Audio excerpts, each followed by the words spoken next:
On va parler de Thomas Tuchel parce que c'est inévitable.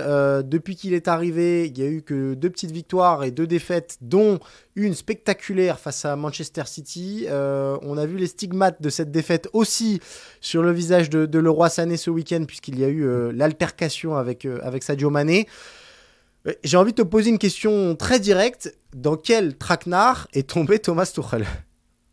Oui, alors c'est vrai que vu des supporters, vu des suiveurs, il y a beaucoup de moqueries parce que on change un entraîneur et on s'aperçoit que c'était pas si mal avec le précédent et Ouais. que peut-être les soucis dépassent largement les compétences du technicien, de l'entraîneur. De toute façon, des gens comme Nagelsmann, comme Tuchel, comme les autres entraîneurs allemands que tout le monde connaît, sont pas tellement à remettre en question.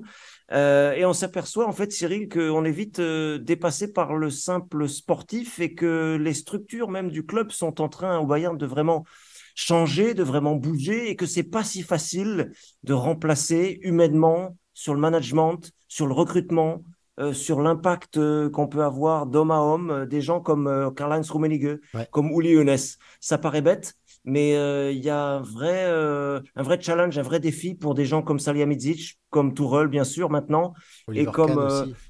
ouais, Oliver Kahn, bien sûr, qui ont des déclarations un peu surprenantes par rapport à un club comme ça, qui a toujours été sûr de lui, qui a toujours été le leader d'opinion, le leader pour envoyer des messages forts. Et aujourd'hui, on a la sensation que toute cette communication, parce que c'est important aussi la communication dans le Ouais. football, elle est pas très claire, elle est pas très impactante, Cyril. Alors, est-ce que la dispute et en tout cas le coup porté par Sadio Mané à Leroy Sané et pas Leroy Sané pardon, et pas le symbole que finalement tout ne tourne pas très rond en interne, que même les joueurs ont un peu du mal à se positionner vis-à-vis de ça, que le club vit mal tout simplement, et que le pari qui avait été pris par Kahn et Salihamidzic, à savoir virer Nagelsmann pour garder des chances de tripler et attirer Thomas Tuchel, est en train de devenir un piège qui se referme sur le Bayern finalement. Élimination en coupe contre Ouais. Fribourg, en ayant eu les armes pour gagner ce match, mais bon, ça peut arriver face à un adversaire robuste, pénible, ok, mais c'est déjà une première tâche sur le mandat très récent encore de Thomas Tuchel. En championnat, on n'a pas d'avance du tout Mm. contre le Borussia Dortmund. Alors oui, un petit point ou deux, mais on s'aperçoit que le Bayern est à la merci de son adversaire et ça peut durer encore sur les quelques journées qui restent. Donc ça, c'est mauvais signe quand même. Et puis en Ligue des Champions, un défi énorme à remonter avec les 3 buts encaissés en Angleterre. Oui, la sensation, en fait, c'est assez universel comme sentiment que ce qu'on appelle en Allemagne die Führungsebene, le domaine de domination, le domaine de Ouais. direction, s'est effiloché. Qu'il n'y a personne, que ce soit sur le terrain, que ce soit sur le banc, que ce soit dans la direction du club, pour vraiment imposer, ce qu'on disait à l'instant sur le discours, imposer quelque chose de fort, imposer un message fort qui ruisselle sur tout le monde. Aujourd'hui, on n'a pas un capitaine fort, on n'a pas un entraîneur qui a pu encore s'imposer parce que Thomas Tuchel s'est montré très laudatif, très positif. Au Ouais. début, ça a Tout à surpris fait. d'ailleurs parce que l'équipe n'était pas irréprochable. Et puis, les dirigeants ont du mal à communiquer aussi. Allez, un exemple très vite. Oliver Kahn, sur le dernier match, pour faire passer son message, a envoyé un tweet.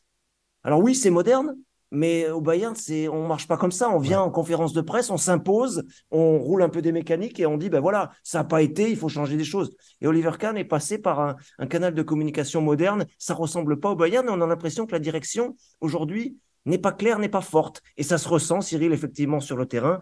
Pour Tourelle, ça veut dire que le travail, il est vis-à-vis de ses dirigeants et il est vis-à-vis de ses joueurs. Ça fait un double défi. Ouais, la mission, elle est d'ampleur. Est-ce que il faut s'attendre à quoi dans les semaines qui viennent? Alors, il y a ce match au retour face à Manchester City avec ce 3-0 à l'aller et cette équipe de City. Il peut toujours se passer beaucoup de choses dans le football, mais c'est vrai que on voit mal City s'écrouler.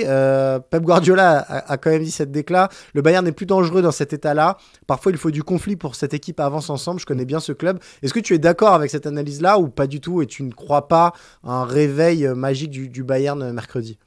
Alors oui, il a raison, dans le sens il faut du conflit parce que l'histoire nous l'a montré. Il y a eu des gifles, il y a eu des gueulantes, il y a eu des mots forts, il y a eu des punchlines, il y a eu... Oui, c'est comme ça que le Bayern se nourrit aussi parfois.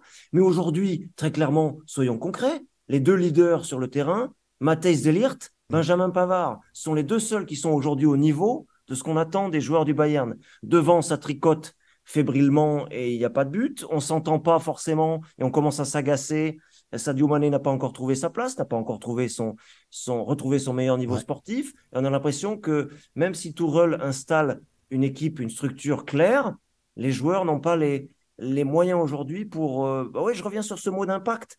ouais, Pour marquer les buts, pour concrétiser les occasions, pour avoir des idées quand c'est un peu compliqué.